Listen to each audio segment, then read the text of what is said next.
Hello, I'm AbyaXToyCat, and here are 5 cool features that Bedrock has that you might not have even known about, even if you play Bedrock. And that's to say nothing for the incredible placing, where you can place right in front of you, something that no other edition of Minecraft has taken, and so it raises the question, if this is the version of Minecraft that most players are on, and indeed it's clearly the most profitable for Microsoft, a profit-seeking company, why do they still keep the Java edition around? It's a really important question, and the answer to it is something I want to reveal today, because it's easy just to say that, oh yeah, well they really care in this one specific area, but why would a faceless company that is committed to the idea of increasing shareholder value say that they're going to keep around a less profitable version of the game? Well, let's explain it, because the Halo effect is the answer, and no, it's not the other Microsoft game that they squeezed to death, but instead I'm talking about the idea that when we look at a single aspect of a person or business, we tend to apply the results of that decision to the rest of them, and the simplest way to describe this would be to say that, okay,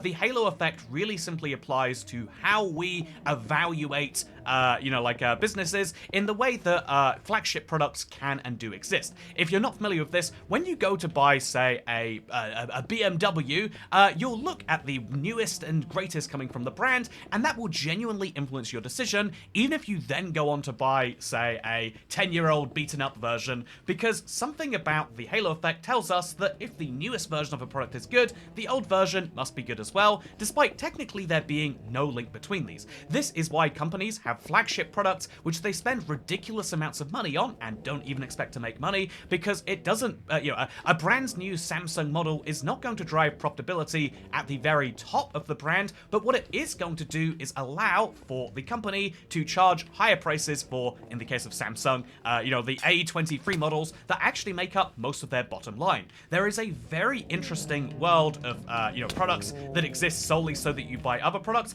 and if you've never encountered it before, then now you can know that basically every brand has a flagship for the sole purpose of getting you to buy their other products, and this is why it's okay, and this is why if you look into pricing, it's all based on this model of like, yeah, but if we could get more money from you, it would be great. You can buy a brand new iPhone for a pretty competitive price, but if you want the reasonable amount of storage, it will cost you far more. They can make, they're willing to make a loss in some areas to make a profit in others, because that's basically a way of buying advertising, which is hugely invaluable, especially for the world's biggest companies. Also, it looks as though I might have used a slightly different block on the inside to the outside, but that's fine. I'm sure you'll look at the outside and you'll look at my delightful, as you can see right here, Halo, and you'll presumably base everything on that, because I think that Minecraft is a classic example of this exact same thing occurring. By the way, this is my first time using my quartz that I freed up after destroying all the quartz in the end and replacing it with snow. I think a worthwhile investment. But yeah, I think that one of the interesting things that we are getting to see firsthand, I think we should go in a little bit more here. I think one of the things we're starting to see firsthand is that Minecraft Java Edition is kind of seen as the big promotional product for Minecraft. When people talk about Minecraft, be it online, be it on forums, in YouTube videos, in traditional media, most people above the age of about 25 are almost guaranteed to be playing the Java Edition, and so decisions made on the Java Edition affect how people feel about the game more broadly. What do I mean by this? Well, I think that Minecraft could do some pretty wild stuff to the game if they wanted to, and as long as it was only on the Bedrock version, I think very few players would care, as much as if they saw the Marketplace button right in their face on the Java Edition, which is why so many people worry now, like, are they going to add the Marketplace there? I think that many people look at what has happened to certain monetization of Bedrock, where, again, until the 26.0 update releases, there is still a giant Browse Add-ons button that is bigger than the settings menu. They are going to reverse that, but only because Java Edition players, I think Phoenix was a notable one, but many Java Edition players jumped on the bandwagon and said, whoa, no, it's not okay to advertise to people in the game, but otherwise, it wasn't their conscience stopping them, it was the community feedback, and in other words, the brand value that they were risking losing that made them suddenly go, oh yeah, we never actually wanted to do that though, of course. That thank you very much for your feedback and telling us that having a giant buy things right now button is not more important to you than a actually change settings to make your game more playable button. And yet, despite that, you can see that the Halo effect has become more true than ever. We have a Minecraft where I think this is no exaggeration. We have a Minecraft that exists in two separate versions, a tale of two Minecrafts, if you will. There is the Minecraft that most of the player base online play, and then there is the player base that most Minecraft players play. If you don't realize this, then it is genuinely shocking. The proportion of Bedrock players to Java, it's not 1-to-1, it's not 2-to-1, it's much closer to 9-to-1.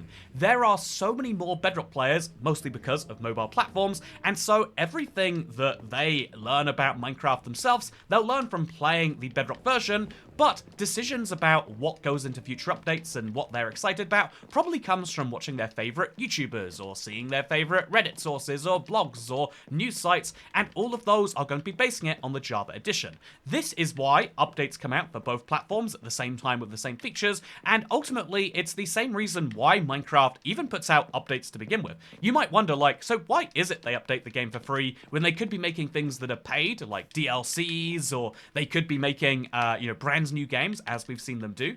Yeah, I think the halo looks good over the sniffer. It kind of looks like it should be on the front of his snoot here, if that even is a snoot. But I do feel like back there kind of makes some sense too. But let's get a better angle from down here, because this little halo that we've just decided to build, yeah, that looks far better from lower down. This is a angelic sniffer, and I'm very glad for what he's decided to do to my world. But I think that Minecraft has the important question of how is it that you interact with their game, and seemingly whenever an update comes out, people will talk about that update a bunch and then go and play the game. Like, I'm just waiting for the next update to start my survival world, but 99% of the features you use in your survival worlds, be that hoppers or paintings or dogs, even if you put armor on them, are going to be older features, but you engage with those older features more after an update. And so again, the halo effect. Looking at that brand new update, you get really excited about the new things in Minecraft, but really encourages you to go and explore the old things, and some percentage of those people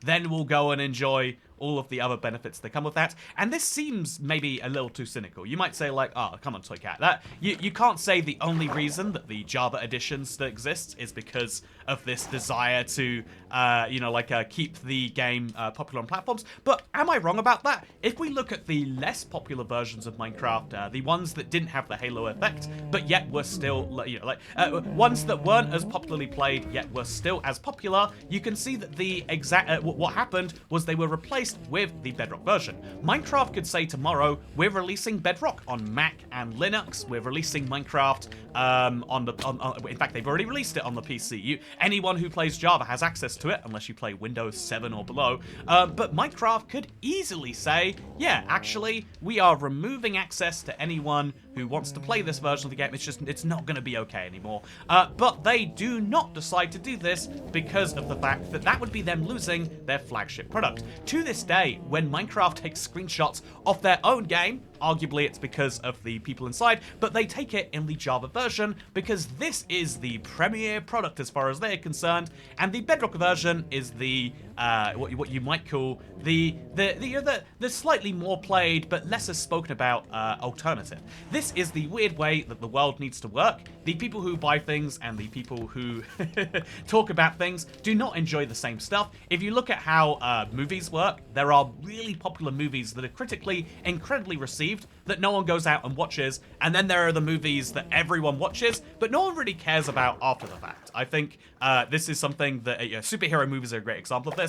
How much are you really going back to go watch the original Fantastic Four or Hulk or even certain older movies? It's really hard for these to be like super critically well-loved things, but it's okay. They don't need to be. I'm going to make sure this is centered now. I think we actually did center this pretty well. Great job.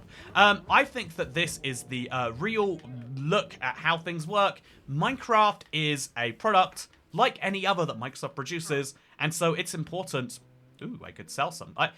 Let's do something insane. Let's sell my bucket and then buy some cherry wood using the proceeds. But let's go ahead and say that just like that trade didn't make any sense, it doesn't make any sense for Minecraft to trade in their more popular version of the game in terms of the critical reception, just so that they can make a little bit more money, because ultimately right now, if they literally were giving away the Java edition for free, it wouldn't make a difference because only 10% of their sales are over there, and even then, it's still a monetizable game. It has realms, just like here in Bedrock. It has fewer cool features, like the timeline, for example. Oh, look, I haven't played since my Saturday stream recently. But it has fewer of those cool features inside of it, for example. But still, they have realms on Java. Still, there is no browse add-ons, and so they're losing access to that revenue stream. But in exchange, people think of Minecraft as this wholesome, indie little game, despite it being owned by a giant company.